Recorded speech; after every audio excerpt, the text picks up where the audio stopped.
Episode of the Best Bets Show, presented by the Field of 68, all made possible by BetRivers. It's the Weave coming at you. Heavy chatter today in the mob forum. Great to see it. Always love to dive in. Please be civil in there. But hey, I'm Matt. Kai's on the left. Jim's getting hydrated on the right. And I'll go to the hydration station, Jimbo. What'd you learn last night, other than the fact that Texas may be the worst defense in college basketball? Well, yeah, the downgrade there from Beard to Terry, I think, is relatively evident. Kansas State, Matt, I don't know when you're going to surrender. They're like actually good. My takeaway is more Marquette based, though. Oh my God, solid. They're 3-0 in the Big 12. What do they have to do? They're solid. They just won at Texas off overtime. Like, man. 2-0. We'll go through a little bit. We'll go through a little Big 12 power rankings. I mean, Big 12 is just really good. So, Marquette, I tweeted about them last night. I absolutely love watching them. I think they are one of the most aesthetically pleasing teams in the entire country. The ball movement is ridiculous. Tyler Kolek's like live dribble passing. He doesn't ever have to put two hands on the ball. He can just whip it. Between that and Cam Jones's weird finishing around the rim, they've got these like fun idiosyncrasies to go in. And Iguodala's like one of the best passing big men. I love him, Kai. I can't hide my unabashed love for the Marquette offense. They're awesome. Omax Prosper is really good too. I saw a tweet that said like in Kolek, there's a certain amount of games. I don't know what it was. 24 assists, 3 turnovers. I mean, the guy's been absolutely incredible. 8-to-1 turnover ratio, not bad. K-State was my takeaway. One of the best offensive performances ever. 1.41 points per possession, 31 for 33 from the free throw line, and 13 for 24 from three. Texas scored 1.26 points per possession and lost by 13. That is pretty hard to do. The Big 12, by the way, all 10 teams are in the top 40 of KenPom right now. There is a scenario where every single team makes the tournament. I'm rooting for it personally. I would love that. We had a question about, is K-State up out of the basement of your Big 12 power rankings? I think they would be favored against one team on a neutral floor right now, and that's West Virginia. That tells you how good this league is. Yeah, right. I think the K-State's really good. Like I've sort of I'm partially conceding, I guess, Jim, with the Purple Kittens, but I still think they're the worst team in that league. Again, just they're a not point the worst team of. They're not the worst. I still kind of do too. Kai's with me. Look at the results. I mean, you can put an asterisk next to all of their games. Again, impressive-ish, but you can put an asterisk next to all their games. We're going out east to what could be the most rabid home crowd in all college basketball. John Fanta, our very own, claims it is going to be the most hype home crowd in college hoops this season. The artist formerly known as the Dunk Gym, Providence, hosting Connecticut. The Huskies have shown a little bit of leveling off as of late. Though still very dominant. Not quite as dominant as the team that we saw for the first 6 weeks of the season. The spread is sitting at -5. The total's up to 130 or 141. Sorry, 143, 142, 141, kind of all over the place. What are your thoughts here? Yeah, that they're kind of not quite as sinking as Purdue right now, but it's the two Portland champs that I think really kind of blew everybody away out there in super competitive fields, myself included, and have trended back down a little bit. That maybe the numbers just got too inflated. I don't think this is by any means like a bad team. But yeah, they've struggled against the number recently. I believe it's 3 straight non-covers. Yep. But I saw somebody in the chat ask about the under. Kai, I don't want to touch a UConn under. No. They really get up and down. The depth means like they're never going to slow down and be happy playing a grind. Ed Cooley as a dog, always worth mentioning here in this situation. 93 and 65 against the spread, 59%. That's just at Providence. 25 and 16 as a home dog, not as big of a sample, of course. But UConn's just scary. An awful loss. This almost is close to a Providence's sell high because of how well they've played lately, and UConn is off that loss. So I ultimately stayed away here, Kai. I couldn't talk myself into one side emphatically. I'm staying away as well. Yeah, to your point on the over-under here, UConn unders are scary because they can score so well. Their defense is great, but man, can they score. They're 10-5 to the over this year. Not a huge cover margin, so the line's been pretty spot on with what their totals have been. Still worth noting. I respect Providence quite a bit. I respect them so much, Matt, that I didn't bet UConn for a 4th straight time. UConn 0-3, Jim mentioned the last 3 games. Really disappointing against the spread, that is. Providence has been really good, man. They have a great home court. You know they're going to be amped for this game. Jim said the stat about Cooley as a dog. I still think UConn's the best team in the country. They can overwhelm the Friars, but they've been a bit cold lately shooting threes, and man, they shoot a ton of them. When they're missing, when they're settling for that instead of going inside to Sanogo or Klingon, they can be defeated. I'm staying away in this game at 5. I think this is a big Bryce Hopkins game. It's the game in Butler. They were dominant, but he did nothing. It was all Devin Carter, the Devin Carter show. And it's kind of the theme of Providence, right? They have a different guys sort of step up every night, but they do have a legit star caliber weapon with Hopkins. Plenty of good matchups that UConn has to throw on him. I do think he kind of has rides that home, that home cooking momentum, has a big game. And I think they keep this very competitive all the way through. I don't know. Why would you fade Providence? If it's going to go one way or the other, the luck gods will tip it in their favor. So I respect the gambling gods who are clearly in the court of the Friars the last year and a half at this point. Next game, Jim. The DUKE Duke Blue Devils traveling not so far to Raleigh-Durham take on NC State. A game to me that feels like an absolute shootout. Just the way NC State plays and Duke's sort of inconsistent defense and potential to put big runs on people in a hurry on offense. The line's been bet up to -5, open 3.5, total at 144.5. Your thoughts?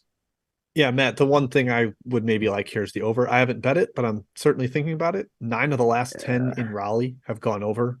And that's, spanning multiple coaches, of course, for NC State and now a new coach for Duke. So take that as you will. But Duke is better offensively than defensively this year. I think Russ Hainline pointed that out, especially recently. He's a big Duke fan. He tweeted that the Bartorvik splits recently are very heavily weighted towards offense for them, which wasn't necessarily our perception coming in, but it's definitely the case with NC State, especially without Mahorcic in there. They've got big time scorers on the perimeter that are probably going to get into the lane off the bounce. Matt, your boy Jalen Blakes has been kind of a revelation for Duke. He's kind of taken over as the best guard. He might be better than Roach. He's definitely better than Proctor right now. He's been really good. We'll see how he is on the road here in a big test. But Kai, number felt a tad high to me, but I don't feel like fading Duke with a semi-undisciplined team. So the only thing I might bet here is the over. Yeah, 5 feels a bit high here. I feel like it should be Duke's game. I hesitated from taking it. Your point about the over, Duke's pace hasn't been very high this year. In fact, they were pretty much an under team for a while, but they're 5-1 now to the over in the last 6 games. Definitely trending towards an over team now. I think Mahorcic's absence for NC State, their big man who's been hurt, is going to be more felt in this one. Duke can absolutely win the glass battle, eat inside. NC State's guards are really erratic, but they could have success with Smith and Joyner going against Duke's perimeter. They're just so hard to trust. I say this every time you mention NC State. Is there a home angle here? I see Russ in the chat, who you mentioned, say Duke doesn't really play well at NC State. I think Matt maybe can back that up as a Duke fan himself. 4-6 on the road. 4-6 on the road. And obviously, ATS, Duke is. Yeah, and it's not great. And obviously, Duke gets everyone's best shot every game, right? You're always pumped to play Duke, host Duke. I'm staying away. 5 points feels about right. Nothing for me. Yeah, kind of the key point you brought up is the Mahorcic injury for NC State. They're kind of in the same boat as last year, where they didn't really have a legit rim protector after Bates went down. Their defense completely collapsed last season. This year, they're just a little bit better on the perimeter, a little more athletic, and they have a slightly improved front line. Jack Clark's been kind of their defensive ace from what I've read. I haven't watched a ton of them, to be honest. But Ryan Young, we kind of made fun about that signing for Duke in the offseason. He's been quietly their most consistent contributor. I do think it's another great matchup for him, where even if they're playing a little slower, I think they can feed it inside and he can have some success. So if you're riding the over, it's more of an efficiency play, I think, than a pace play. Kai, our neck of the woods. Old Jim, you too. You're just a newer addition to the Chicago squad. But Northwestern is hosting Illinois. Purple Kittens, another situation, Kai, where they're not going to have much of a home court advantage, right? We know this game will be basically a Illini crowd. My gut was like, man, this is the game Illinois gets back on track in a real short road favorite spot against the Northwestern team that always cracks in conference. They play above their heads in non-conference. Mm-hmm. It's the same old sad song. It's up to 3.5 now. So the market has bet every ounce of value out of this line. I can't back it. What do you think? Yeah, I liked it 2.5 here. We've been to Illinois Northwestern games. At least I have. It is about a 50-50 split. There's going to be a lot of Illinois fans in the building tonight. I think Illinois dismantles Northwestern, honestly. I don't think the Cats can hang. I think they're a little bit overvalued. I still think Illinois has a lot of room to grow. I think they got a little bit too down in the analytics after the Mizzou loss. Still a really good team. Sky Clark should be back for them. I think he could have gone against Bethune, decided to rest. He's had a few days off. Illinois doesn't really need to score inside to have success, and that's really where Northwestern's defensive strength lies. Number one in the country in 2-point field goal percentage defense. Illinois is going to get a lot of looks from the outside. Northwestern doesn't guard the perimeter very well. I don't think they can handle them in transition.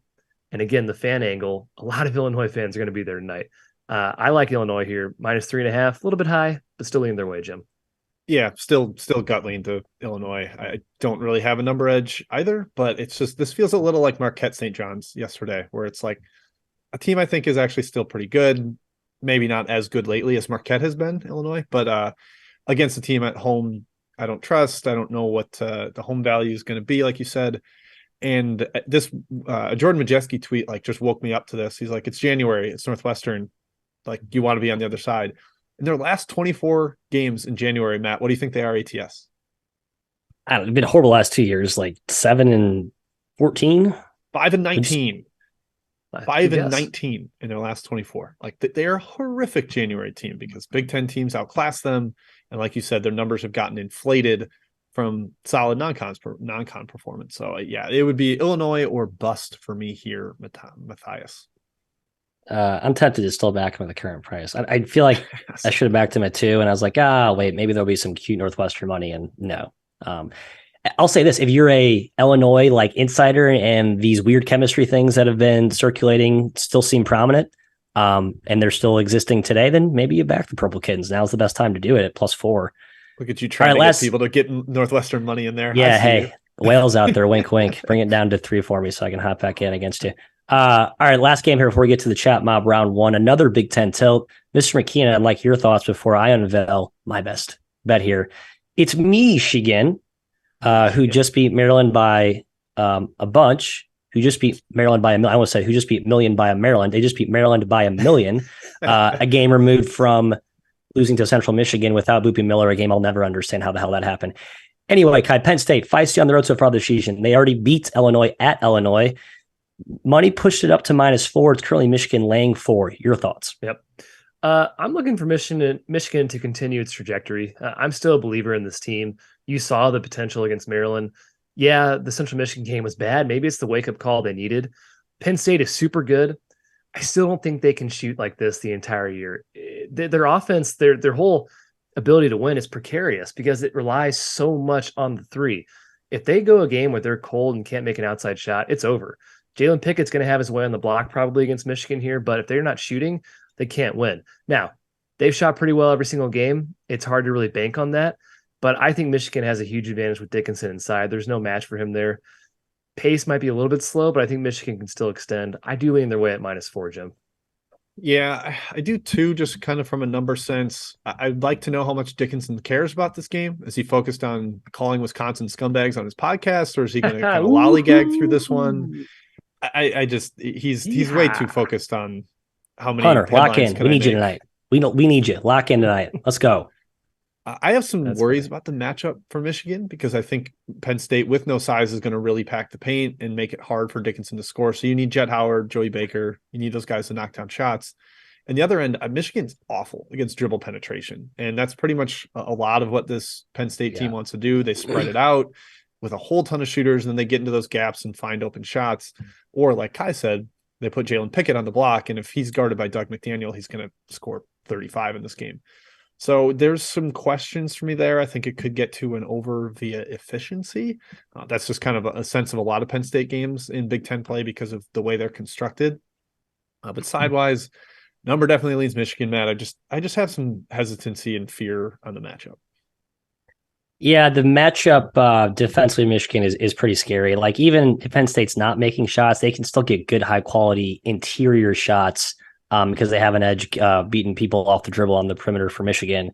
Jordan Majeski did point out how Michigan played a little bit of zone last game. Like, there is evidence of some adjustments being made, some modifications being made to Michigan's defense. Finally, after Penn State will light you up. But I like that there's at least changing, mixing defenses, making changes to what we saw. That can only be a good thing for this defense, which to me, Jim, has been pretty porous for most of the year. So I would hope Howard doesn't put McDaniel on Pickett. You can put him on Funk, put Put Buffkin that's a whole other that's a whole other conversation. Even Terrence Williams, or put Williams or Jet Howard, somebody else. Yeah, with size. Yep. We all seem concerned about the defensive side of the ball for both teams, probably leaning toward the over. It's been bet up to 141.5, 142. Again, that's an efficiency led over, not a pace led over. I don't know what pace will be. It would seem like both teams can score. Yep. I agree. All right, chat mob, round one. Jimbo. Did you tell it was your best bet? No, but I alluded to it very discreetly. Michigan is my best bet tonight, everyone. It's at -4. I see some sharps in the chat got -3. Props to you. I did as well. I paid a little money for that hook because I'm Matty Hooks. Just sets up well for them. I think this little bit of momentum they're going to ride off the Maryland game is going to continue tonight. And Penn State's just due for a letdown, I think. So gut to screen Michigan. Yeah. I want to point out you got -3, -110. You didn't pay extra for that hook. Oh, I didn't? No. Oh, you're right. I didn't. Okay. I messaged our, okay. Anyway, side conversation. Jim, it's time for chat mob round one. Wow. I'm the czar. Yeah, you're the czar. Make you feel good? Yeah, -110. Yes, I'm only going to lose. That's awesome. A little Save bit. myself. Yeah, exactly. I'll send myself a little juice. All right. We got a lot in the chat mob already. It's fantastic. Come on, Kai, read your writing. Ethan asks about George Mason and St. Bonaventure. I do have a take. I did write it for Action Network. I like St. Bonnie's here. The home ATS splits are pretty stark for St. Bonaventure. 6-1 straight up and against the spread at home. On the road, they are much, much worse. Pretty much opposite for George Mason. They have not been good away from home this season. I think Mark Schmidt, greater than sign Kim English by quite a bit. So I'm on the Bonnies today. Agreed. Yep. Jim, Missouri Valley from Ethan, Bradley and Murray State, 5-point spread here. Murray, solid home court, but man, Bradley's good. Yeah, Bradley is just kind of a monster. I don't know if Murray State can really break them down. That's the concern.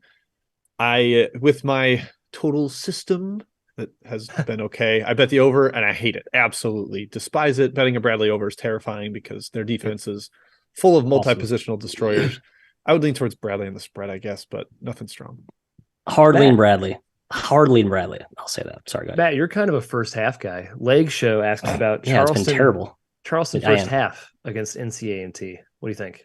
As I was just saying, I've been terrible at first halves, despite that is an affinity of mine. I think you're getting a bad price now. It's been bet up to 11.5, kind of like NCA&T. I know Charleston's a wagon, but at this point, you're going to see some UConn, Purdue leveling off of this Charleston team soon. It's just inevitable. They can't be the best team in the country at this point. Well, their last two first halves, they have been torrid offensively. So yep. I see it. We did receive, I'll say the spread in these from now on. I'm going to try to do that. VCU and Duquesne, Jim, -1 right now for the Dukes, come down from like 1.5. Basically hasn't moved too much. Yeah, my gut was like, all right, it's time to get back to preseason priors with this and bet VCU as a dog against the Duquesne team that was really solid for a while and maybe has tapered off a bit. I didn't end up doing it because I'm scared and shook and I don't know. I just couldn't talk myself fully into it and trying to kind of tighten up at this point a little bit. But lean VCU. Matthew, UCF and East Carolina, 6-point spread. UCF is favored on the road. Do you have a side? No, I've been slower to adapt to the East Carolina new normal.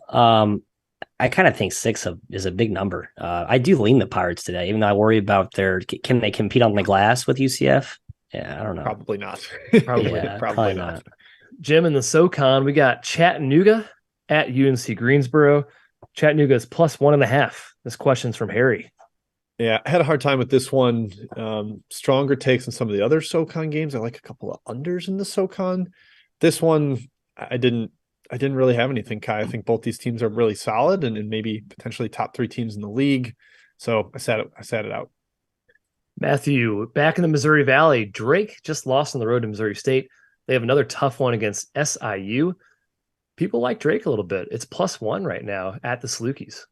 Yeah, I did lean Drake, but thought a second or two about it and was like, SIU's defense could bring this game into a slog, especially that they're at home and they're a little bit in the, I'd say, a slightly more desperate spot. I don't know. It just felt kind of stinky to me. Not that it's a sketchy line. Just there's a gut part of me that was like, match, just pass on this one. But I do lean Drake pretty hard. Remember, SIU got triple swept by them last year. Oof. Maybe there's something to that. So, UNC Wilmington and Elon.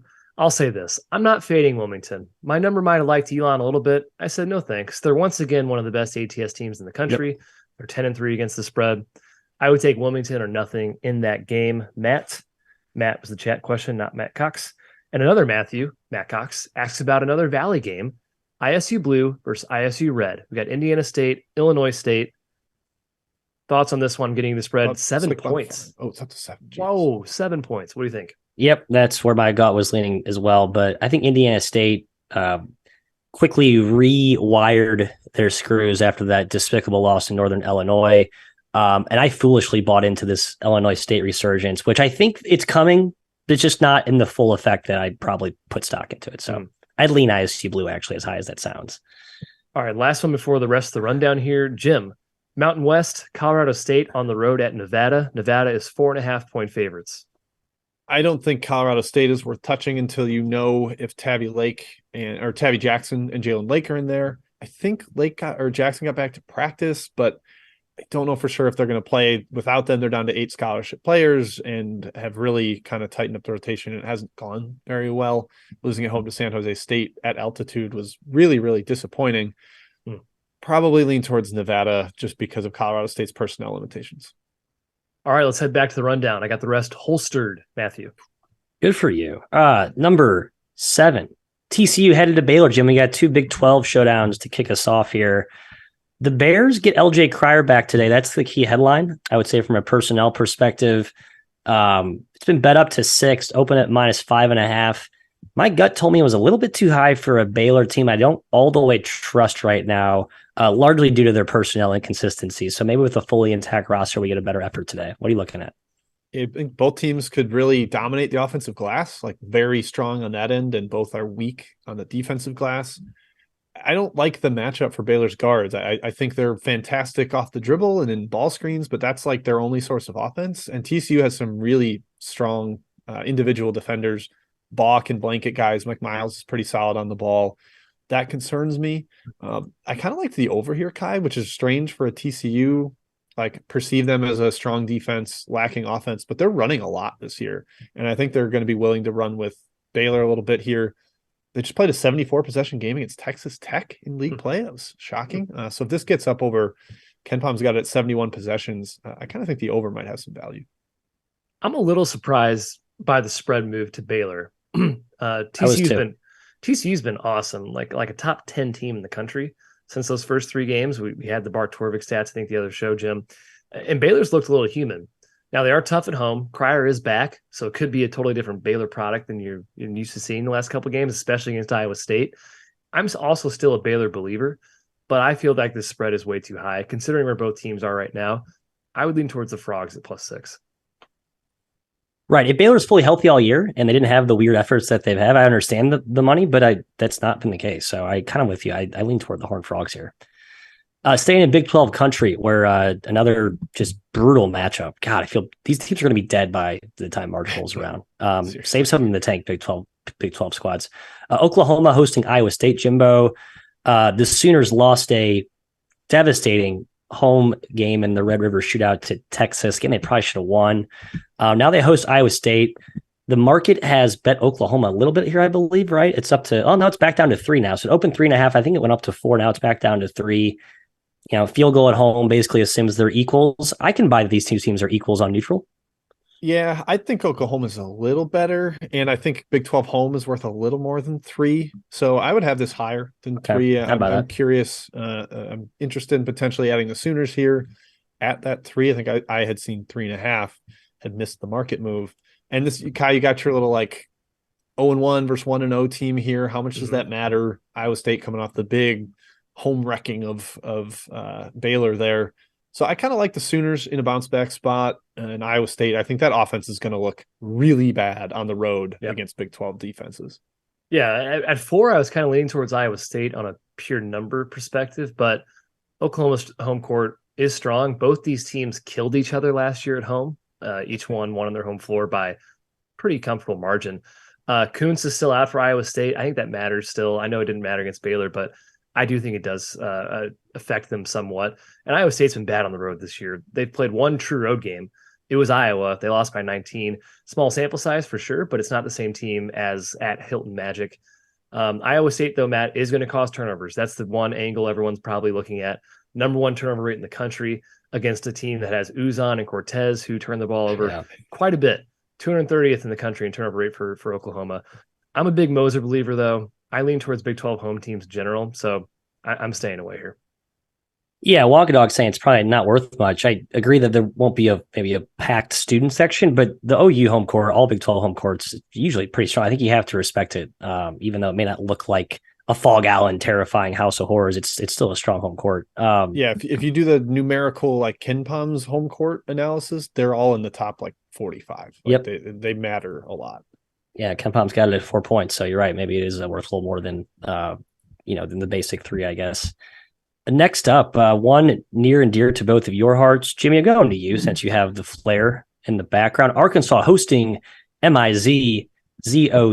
My gut was screaming Arkansas, but I'm a false son, a defector of the Mizzou state lines as I went across to Indiana. So nicely adorned behind me here. 7.5, big though. I mean, Mizzou's been pretty awesome. You could maybe poke holes at who they played when they played them, but hard to do much of that. Yeah, my gut screams Arkansas here too, Matt. I'm not going to think any less of Mizzou if they get blown out here because I think the spot's terrible. Awful. They just won 2 massive games, have been getting their ego pumped up, inflated for 2 weeks now, coming out of holiday break, and Arkansas just lost at LSU. I think they're going to be angry. This is a tough place to play. Mizzou lost by 44 at Arkansas last year. I know it was a different coach and like a completely different roster, but this is a tough place to win. 7.5 might be a bit high, but I kind of buy that. Someone mentioned Arkansas first half in the chat. Bailey just said that. I think Arkansas full games are better value because they just kind of wear teams down and extend late. They've kind of been sleepy in first halves historically with Musselman, and they're better second half team. So I would lean towards full game or wait till halftime and then take Arkansas second half, Kai. Yeah. To Luke's question, I think Nick Smith is out for a while for Arkansas. I'm not sure Indefinite. He's going to play again, to be honest. But I'm scared against a team that can run, and that's Arkansas. If you're a Mizzou fan, you have to be scared with the way they played against Kansas. I mean, transition opportunities are plenty. I even think Illinois had a lot of opportunities. They just missed shots. So that's scary, especially on the home floor of Arkansas. It's only the second true road game for Mizzou. They won in overtime against Wichita. Impressive win, but Arkansas is a different beast here. And the spot, like Jim mentioned, I mean, you couldn't have a better spot for Arkansas here. You're off a loss. Mizzou's off 2 major wins. They're ranked for the first time in 2 years, and they're on the road here going into a hostile environment, and Arkansas does not like Mizzou. There's no love held back for Arkansas fans towards Mizzou, Matthew. Spread feels a little bit high, but I'm staying away. I'm a fan tonight. I forgot to mention Matt, the zone stuff. I think John Fendler tweeted this, and it's astute. LSU zoned Arkansas into oblivion last game. They shot 3 for 25 from beyond the arc, just couldn't score. And Mizzou has shown a clear propensity to zone lately. Gates so that's will learn. Matchup edge. Good point. For Mizzou. Yeah, the more I think about it, the more I like the under. As crazy as that sounds, Mizzou unders have been a terrible investment strategy. And now I'm forgetting what I told myself like a week ago as I watched Mizzou just run up and down despite being up 30 against Illinois. But look at Arkansas's rotation last game. They basically played 5 dudes. The 6th man, Kamani Johnson, played 7 minutes. Jalen Graham played 3, and Joseph Pinion played 2. This is not like the usual Arkansas spurt ability second half team. And I think that's actually more of Mizzou's MO with the depth that they have. So I actually like the Arkansas first half angle. The more I think about it, I co-sign that from the other chat. Nice job, chat. We have one more game. Yes, one more game. Kai, Virginia Tech hosting Clemson. Little ACC tilt out there in what do they play? The Lantern Blacksburg. But what's the gym called? Like the Lantern. I'm failing. Come on, Chad. Help me out. You're our ACC guy. Come on. I know I should know this. It's one of my least favorite gyms. Just because it's such a weird place to play. Anyway, Kai, Clemson's been a whack-a-mole. Virginia Tech's been, I don't know, consistent-ish. I think there's a lot of shooting in this game. Over was my initial lean. What are your thoughts here? Man, Clemson's been impressive in the ACC. 3-0. They can tie Miami atop the leaderboard if they win tonight. I think if you're going to bet Virginia Tech, you have to know about Hunter Couture. He missed last game. I think he's TBD today. He's huge for them. He matters a whole lot. Him and Sean Padula. The Castle Coliseum. The Castle Coliseum are incredible. If he's out, I lean towards Clemson at +6 for sure. Now, Virginia Tech's a much better team at home compared to the road. They're 5-3 against the spread at home, 1-5 everywhere else. They need this win a lot more than Clemson. They're sitting at 1-2 versus Clemson's 3-0. Clemson's not the best at denying outside shots. They kind of allow a high 3-point attempt rate. It's pretty bad against Virginia Tech if Couture is in the game. So it's a lineup check for me. If Couture is in, staying away. If he's out, I lean Clemson +6, Jim. Yeah, I kind of like Virginia Tech if he's in. I think this is a good buy low off the team that lost twice on the road against the team that's 3-0, and maybe it's fraud's mean, but I don't think they're going to win the ACC, and they're sitting atop the standings right now. So Clemson, I'm kind of keeping my eye on you. PJ Hall was really bad last game. 5 points, 2 for 9 from the field. I think he got banged up. He was not in at the end of the game. I haven't seen a lot of reports about that, so I'm pretty sure he's like fine and going to play, but I don't think he's 100% healthy right now. It doesn't seem like he's at his peak of his powers. Yeah. And if Hunter Tyson's not going bananas, then they might struggle to score a little bit. So Matt, I'm a Hokie guy here at Kessel Coliseum. He's not going to be at 100% like the whole year. He kind of talked about it in some of the press conferences that he's just at this point in his career with the injuries he's had, he's just that he kind of has to play it week by week, game by game. So this is kind of part of the handicap of Clemson for me. It's why I don't like getting involved in their games because A, they're heavily reliant on their outside shooting, which is just odd for a Brad Brownell team. And B, a lot of that's predicated on PJ Hall, either himself or creating as like that interior trigger man. So yeah, all that said, just nothing here for me, but God, tough to argue with what they've done so far last 3 games. NC State, Georgia Tech, and Richmond. Pretty good. That concludes our outline, at least the meat of it. Chat Mob Round 2 begins right now. Let's do it. Matt in the chat asks about Northern Iowa and Valparaiso. I feel like I've given Matt the Missouri Valley questions, so I'm going to ask Jim this one. 3-point spread. Valpo is 3-point underdogs at home. Kai, I'll defer to you for the Valpo fan forum takes. I know you're digging there, and they were not excited about their squad right now. Yeah. And Northern Iowa maybe struggling a little bit. Nate Heisey recently ruled out for the year. They're not going to get that boost of him coming back. Austin Fife still not a piece of this team either. I still think Northern Iowa has a little more fight in them than Valpo, who's also been missing Diavero, and then Rudinger, I think, is out for the year. So they're like pretty lacking at the point guard spot. Northern Iowa's not going to pressure you, so that doesn't help them as much. But I would lean towards Purple Panthers, Kai.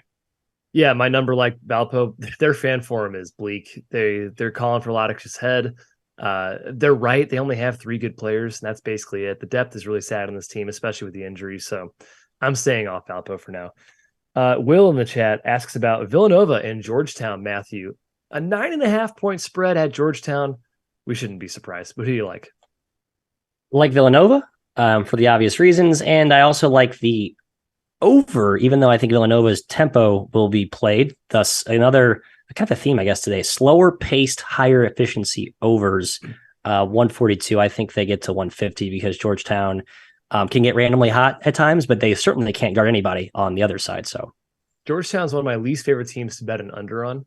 They always seem to go over to me. They don't guard. They don't play any defense. Yeah. Georgetown's covered 5 of the last 6 against Villanova, by the way. Mm-hmm. They get up for this game, but this is also a different kind of Georgetown than the past few years. So Jim, Florida hosts Texas A&M. This one did not make the outline. Florida -6. I believe A&M took a little bit of money, but I kind of forgot the opener already. What do you think? I'd seen 7 as the opener, so it has come in on the dog a little bit, and I sort of agreed with that. Florida, I don't know if they should be laying a touchdown to a conference opponent right now. They're not firing on all cylinders. I don't know that the pecking order is really figured out offensively, or that really their offensive priorities are figured out offensively. Greg Waddell likes to say they don't run anything, and it does look gruesome out there at times for them. A&M can be really feisty as an underdog. They should have gotten run out at Memphis, and they just hung around, and got inside the number. So I lean towards the dog here. All right, lots of questions about Auburn and Georgia. I took Georgia. Don't love it. That's what I took. They're at home. They play tough at home. Last year, they were outside the top 200 in KenPom. They beat Alabama outright at home for their only SEC win. They competed with Auburn as well, lost by 2. And this year's team is way better. I think they can actually have success against Auburn on the boards, get to the free throw line. Spread's high. 7.5, lean towards Georgia. Yeah, Auburn on the road too, just not the same team. Yes, although they did play a little bit. They played well against the Pac-12 teams, but do those count? Really? Just Pac-12. I worry about Georgetown being Georgia being fraudulent a little bit. Look at their schedule; it's not been great. Yeah, sure. Yeah, back to next Notre Dame. Notre Dame sucks. Matt, Mercer and Wofford. Mercer's -1.5 hosting Wofford. What do you think? Tough to peg both these teams. I kind of like the under, but it got bet like 20 points down, so I didn't actually get on that. Yeah. I kind of lean Mercer, Kai. It's a weird team to back. Mercer is one of the most Jekyll and Hyde teams, has been the last couple of years. Just a lot of personnel in and out of the rotation guys, so you just don't know what you're getting any given day with that team. Jim, Longwood from Sean is on the road at Charleston Southern. Longwood -7.5. They have smoked the first two Big South teams they played. I think they smoke a third, Kai. Charleston Southern, I do not have a very... What? I said light them up. Light them up. I do not think Charleston Southern is all that strong. I think they've been blown out by a few teams that are kind of at Longwood's level. You mentioned the blowouts Longwood's had. They might be Colgate of the Big South, where you just have to give them a different rating in league play. They know how to torch these teams. Matt, you get Dayton and St. Joe's. Dayton -14.5. Woo, are they that good? Are they getting back to where we thought they'd be preseason? Yes, and St. Joe's will help them look like such tonight, I think. So whether that's real or not real, Kai, I think either way, I think it results in a Dayton smash. I do. The defense is real for Dayton. They really defend. Guys, our Big East team, Chicago's Big East team, DePaul, heads on the road to Butler. Jim, 8-point spread. Butler has looked hot and cold, I would say, this year. ATS record actually reflects that. They're about 500.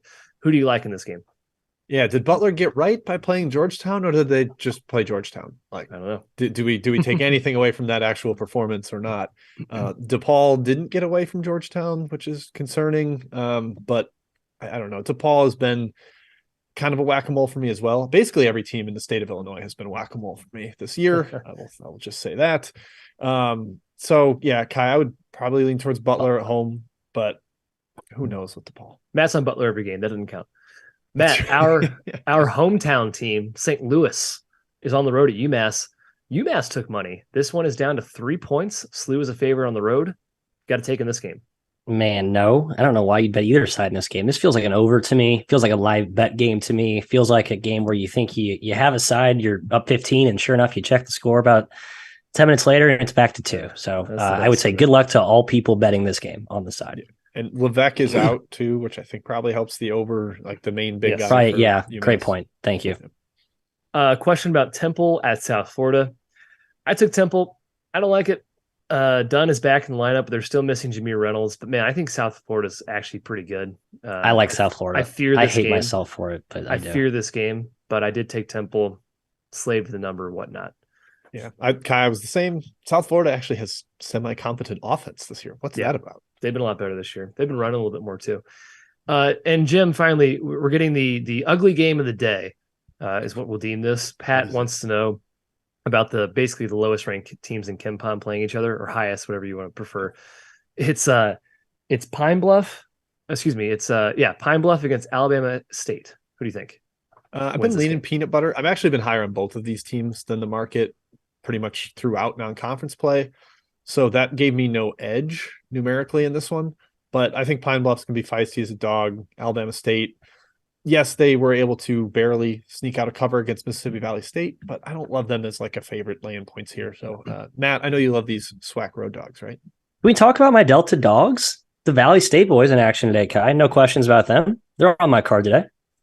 Well, go ahead. I like them. I backed them. Early money disagreed. Early money saw Mississippi Valley State, and they bet Alabama A&M, which, okay, that team has been a good favorite in like the last 4 years. So sure, good luck to you. I'm taking the Valley State dogs. Were you going to do Hawaii elbows? Were you going to do a bow thing and then forgot that you were? It wasn't. Yeah, Hawaii? It was. Yeah. Caught me. I hate that we're on camera. I know you so tough. Well. Ray in the chat, we did speak to Charleston first half against NC A&T. I sort of lean towards A&T full game at +12. I think it's a tad high, but I did not play it. Charleston's been the first half wagon, so they have indeed. Yes. All right, that does it for Chat Mob round 2. Let's get to best bets. Hockey pass back to you. Start us off. I'm going to check if this is the right spread. I think it is.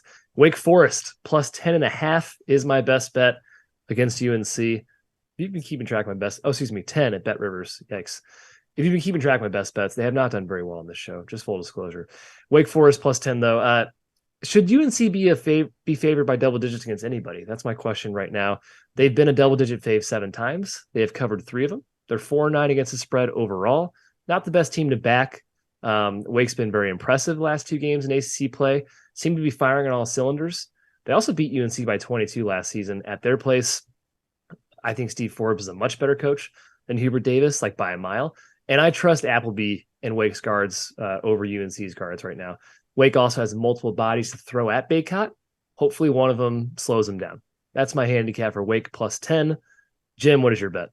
I just want to say, Kai, your game feels a lot like Kentucky LSU yesterday. It does. 10-point spread, blue blood at home that has struggled to cover big numbers, and a better coached underdog. I would go there. My under is New Mexico State at Stephen F. Austin, and I am looking at BetRivers right now, and it's 145, so an extra point of value from pre-show when it was 144. Stephen F. Austin's actually been fairly slow this year. They've had a lot of injuries throughout their rotation, so they've slowed things down and tried to play a little bit more of a half-court game. New Mexico State, maybe a bit of a pace taker under Greg Heyer. We'll see if that bears out. But they also don't have Anthony Roy, their best shooter. He is sequestered in the state of New Mexico, so he does not get to come here. I think that impacts the offense as well. So between a little bit of pace and efficiency, that is my under of the day. New Mexico State SFA under 145. Matthew. I'm a Michigan man. -4. I should add Valley State to the card as the last second buzz, but I won't. I'll keep it off. Just a 1-play card for me. Just think the Wolverines get it done tonight at home. They continue that big mo from the Maryland stomp. And that's all we have today. Thanks for stopping by. Come back tomorrow and join us. We will be here tomorrow, same time. That would be 12 Central, 1 Eastern, 10 Pacific. BetRivers, thank you for making this all possible. Field 68, thank you guys. And until tomorrow, good luck.